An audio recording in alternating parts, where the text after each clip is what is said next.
respond. Really interesting question. Let's take one more from the gentleman in the hat. Yes, my name is William Nyende. I hold a master's in health informatics from Northeastern and an IT degree from Northeastern. When I was doing my master's, they taught us how to summarize 600 pages into a picture. Okay? And it has to be one page and it has to be a picture. So now, may I request that you do not interrupt him as I ask him this question, please? So the question I want to ask you is 600 pages that we need to summarize in one page, and that page has to be a picture. And this is what I think the problem in Africa and in Uganda is. Here's the question. How do we use constitutionalism to fight the power in the barrel of the gun? Thank you, sir. Thank you. So we have a question on the role of religion in your movement, and a question on constitutionalism, fighting the barrel of the gun, Yes. the military power. Thank you very much. I like the question. How can we use constitutionalism to put an end to gun rule?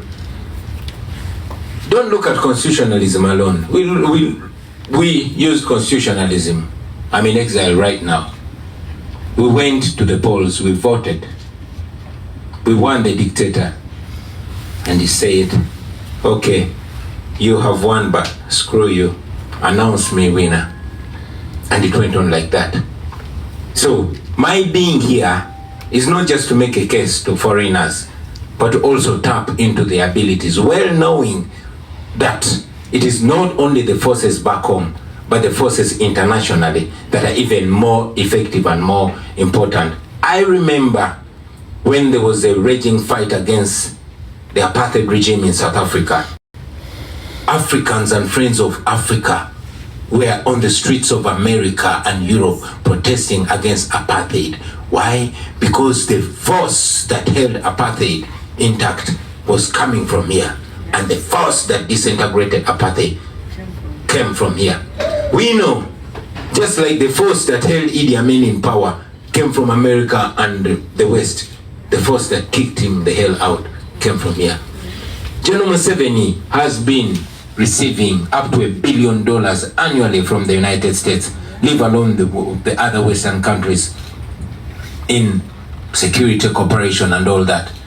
But when we come to these countries and tell them, yo, we are not asking you to come save us, but stop sponsoring our death.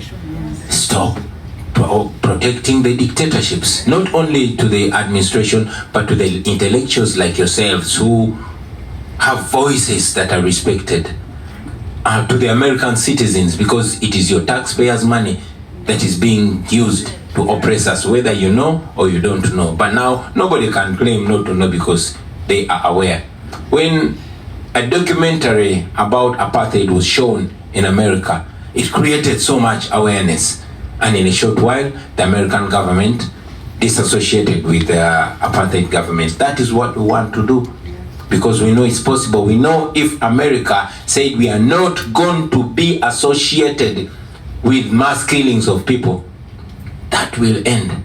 But now Muhoozi Kainerugaba, who is Museveni's son and also the head of Uganda military, will torture people on the camera, will torture the wife of a presidential candidate on camera, and the following day he will come out in a picture, an unofficial picture, standing shoulder to shoulder with either an American diplomat or a European diplomat. What does that communicate? That communicates that you're partners in crime, that you are willing to close an eye to this injustice for, other benefits. It shows that this great democracy, when it comes to Uganda, it chooses diplomacy over democracy. It chooses,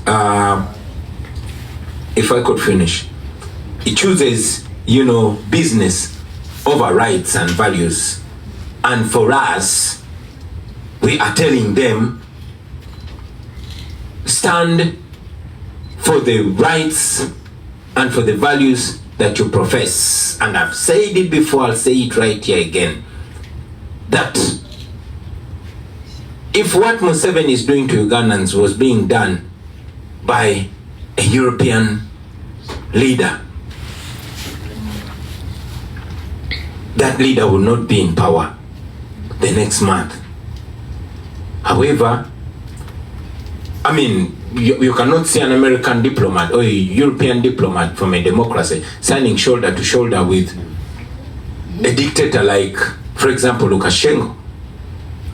But now, if they stand shoulder to shoulder with an African dictator and it's all right to kill 100 Ugandans and you close an eye to it, shows that the standard, Uganda's human rights is held at a lower standard than the rest of the world. And for us, that comes off like racism. And if it's not, I don't know what it looks like. So our effort now is not only constitutionalism. Our effort is every means, every moral means, every constitutional means, every legal means. And that comes when we scream and scream and scream it out. Thank you. So we have many hands still. We'll take, I think, 2 more rounds, but we'll try to keep it brief. So we start 15 minutes late, we end 15 minutes late, and we'll be finished. I see Elizabeth. Okay, now it's time for questions. Gentleman here. And the then, student. I said we would take one in the back. Sorry, so you're on the second round. There's a student from Elizabeth and Uganda the and very several back. other Yes. people in the public. And if you could I'm please here shout. to ask some questions. Thank you. I am a student at the college studying government